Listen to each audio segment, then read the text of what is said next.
नमस्कार दोस्तों, मैं राहुल दांगी स्वागत करता हूं आपके अपने YouTube चैनल एमपी किसान पुत्र में।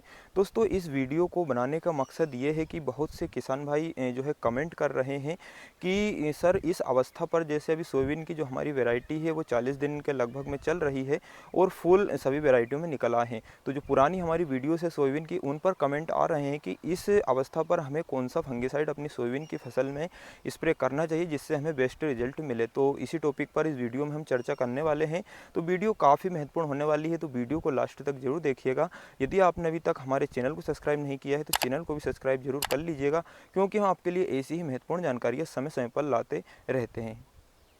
जैसा कि दोस्तों आप देख सकते हैं कि लगभग शाम का समय है और अभी मौसम काफ़ी अच्छा खुला हुआ है पिछले 1-2 दिनों से।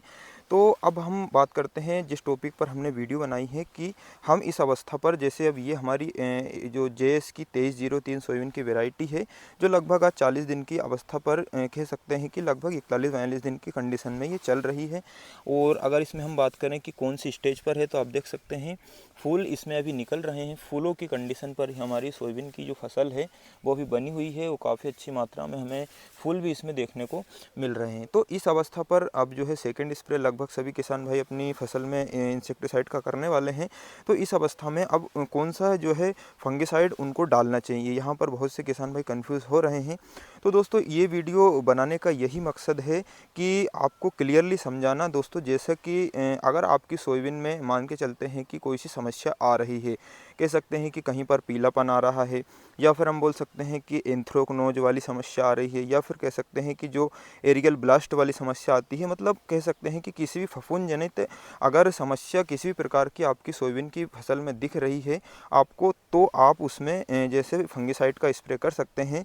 वो हम आपको स्क्रीन पर दे देंगे बीमारी के हिसाब से कि कौन सा फंगिसाइड आपको डालना चाहिए। परंतु दोस्तों, आपकी सोयाबीन की फसल, जैसे अभी हमारी इस फसल की कंडीशन आप देखिए, बिल्कुल एकदम स्वस्थ है। और खेत के चारों तरफ अगर हम जाकर देखें तो एक जैसी हमें सोयाबीन की ये कंडीशन देखने को मिल रही है। तो इसमें हमें मात्र इंसेक्टिसाइड डालने की आवश्यकता है।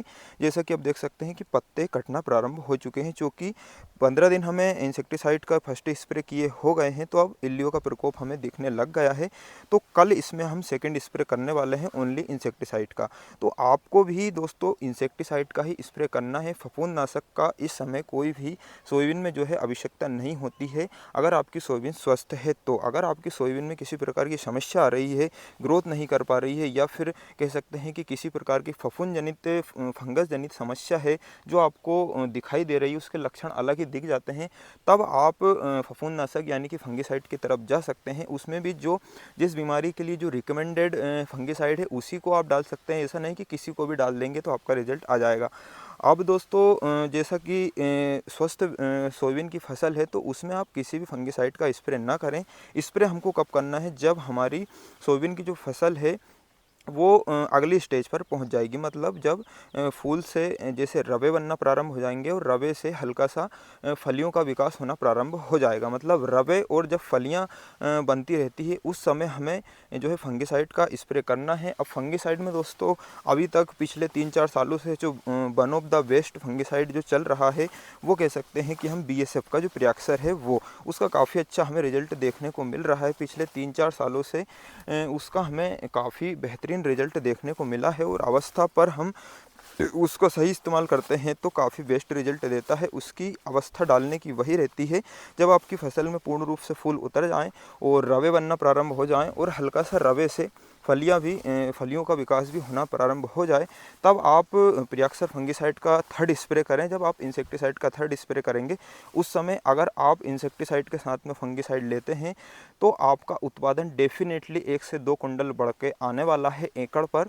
काफ़ी बेस्ट रिजल्ट उसका आता है। वो लास्ट में जब सोयाबीन में फंगस की समस्या लास्ट में ज़्यादा देखने को मिलती है, तो उधर भी सोयाबीन को वो प्रोटेक्ट करता है फंगस से, और उत्पादन में भी फलों की जो क्षमता है, जैसे दाने का आकार है, उसमें भी काफ़ी मदद करता है वो बढ़ाने में, उसको बोल्ट बनाने में। तो वहाँ पर प्रोडक्शन थोड़ा सा बढ़ जाता है, थोड़ा सा खर्चा उसका ज़्यादा बैठता है, लगभग 2300 रुपये का वो आता है, और वो मिनिमम 3 एकड़ के लगभग में 2.5 से 3 एकड़ में उसका जो है डालने का डोज रहता है। तो थोड़ा सा वो महंगा पड़ता है, परंतु दोस्तों बहुत बेस्ट रिजल्ट आता है। अगर आप खर्चा करना चाहते हैं, उत्पादन लेना चाहते हैं, तो लास्ट में उसी का स्प्रे कीजिए, थर्ड स्प्रे उसी का होना चाहिए। काफ़ी बेस्ट रिजल्ट आपको देखने को मिलेगा। अभी आप फिजूल खर्च ना करें फंगिसाइड का। हाँ, अगर आपकी सोयाबीन की फसल में कह सकते हैं ग्रोथ कम हो रही है, फूलों की संख्या कम आ रही है, तो आप कोई सा टॉनिक ले सकते हैं या फिर आप माइक्रो न्यूट्रिएंट्स का भी यहाँ पर इस्तेमाल कर सकते हैं। वो एक कह सकते हैं कि काम की चीज़ इस अवस्था पर हो सकती है, फूल वाली अवस्था पर। फंगिसाइड का यहाँ पर कोई भी रोल नहीं है। अगर आपकी फसल स्वस्थ है तो, अगर आपकी फसल में कुछ समस्या आपको देखने को मिल रही तो आप फंगिसाइड ले सकते हैं। वो रिकमेंडेड जो जिस बीमारी के लिए है उसी को लें तो आपको रिजल्ट मिलेगा। तो दोस्तों, वीडियो कैसी लगी, जानकारी कैसी लगी, कमेंट करके जरूर बताइएगा। यदि आपने अभी तक चैनल को सब्सक्राइब नहीं किया है तो चैनल को सब्सक्राइब जरूर कर लीजिएगा।